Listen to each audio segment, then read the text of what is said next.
He was the king of pop, adored by millions, but really known by very few. These three men, Mike Garcia, Bill Whitfield, and Javon Beard, were among them. We was with Michael Jackson, the person, not the entertainer. It was their job to protect Michael Jackson. We never did it on that level as far as like him. That's like he's like protecting the president. Soon they began to see the very personal, poignant, and distressing sides of Michael Jackson's life. They didn't come around much.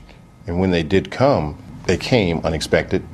And we would make Mr. Jackson aware that, you know, one of your family members is outside the gate, would like to see you. And he would sometimes ask, do they have an appointment? Michael would ask if his family members had appointments? Yes. When his father came, he was like, does he have an appointment? But they say that didn't stop Michael's youngest brother, Randy, from trying. There was another occasion when Randy came to the house and crashed the security gate with his vehicle. I drew my weapon on him, and first thing out of his mouth was, get that gun out of my face or I'm calling the press, which took me back. Unbelievable.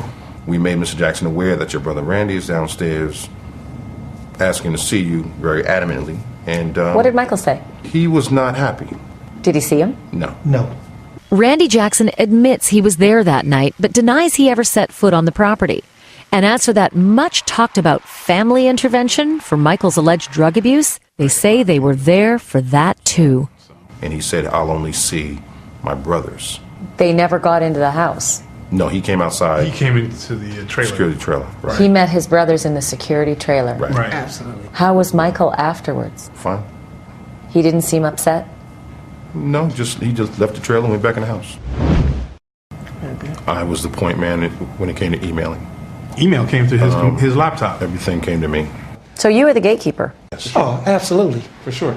It wasn't a phone call on our watch that didn't go through any paperwork that didn't go through this man right here. And that paperwork revealed a lot. Millions of dollars in debts, much of it to law firms, and millions more being paid out. All this while they waited to be paid, sometimes for months on end. 10 million, 20 million. Gone. I'm seeing all these zeros and Gone. I'm like, where's my little... It was And we going can't out, get a $5,000 check. Right. It was going out faster than it was coming in. Right. They say Michael was always being sued, long after that criminal trial in 2005 where he was cleared of child molestation charges. They say he always chose to settle. I mean, we go to a lawyer's office and we're there from 10 a.m. in the morning to midnight. And that took its toll. He got so frustrated, he threw my cell phone out the window, through the window. And then he looked at me and said, Bill, you're going to need a new phone.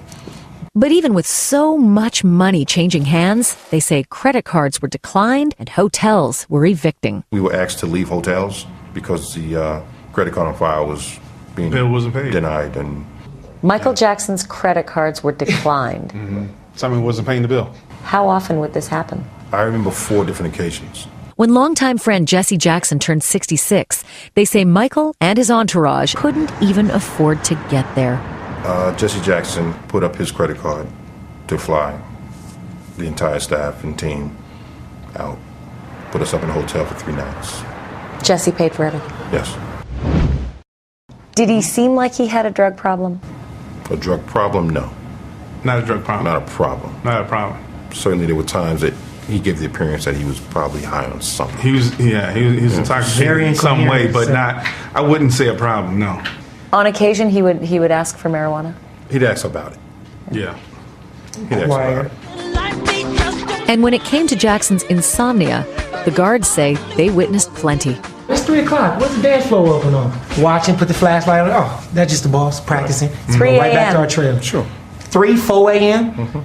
Wee hours of the night. What of the relationship with doctors, one of whom, Dr. Conrad Murray, is now charged in his death? When he came onto the scene, he was taking care of the kids. Kids had colds and and were sick and stuff. He was taking care of the kids. There's a lot of blame that's being zeroed in towards Dr. Murray. One person. Scapegoat. I never thought it was at the fault or at the hands of one person. They say they weren't in L.A. when Jackson died, but were among thousands of people at the Staples Center for the memorial. I looked around. I looked at a lot of celebrities, a lot of stars. Where were they? And it just made me just wonder, where were they? Or Where were they? Were these some of the people that turned their back on him after the second trial? The guy was so lonely. You know. Where were they? And I just wanted to say I love him To see Paris on that stage, It's unbelievable. It's unbelievable. That hurt me. I don't even want to talk about it. Yeah, that. It was a quiet ride home. If they're listening to this, what do you want the kids to hear? What do you want to say to the kids?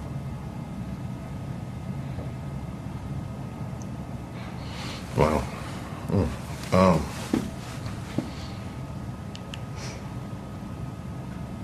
I don't know. I'm a little speechless on that right now. Threw us off. Yeah.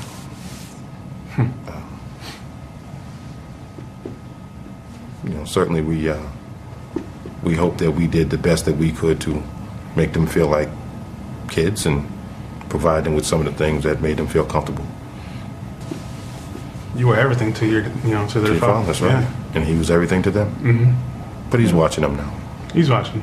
Definitely. And we're proud of y'all. Oh, yeah. No matter what, we are Oh, yeah. proud of you guys. Yeah. Definitely.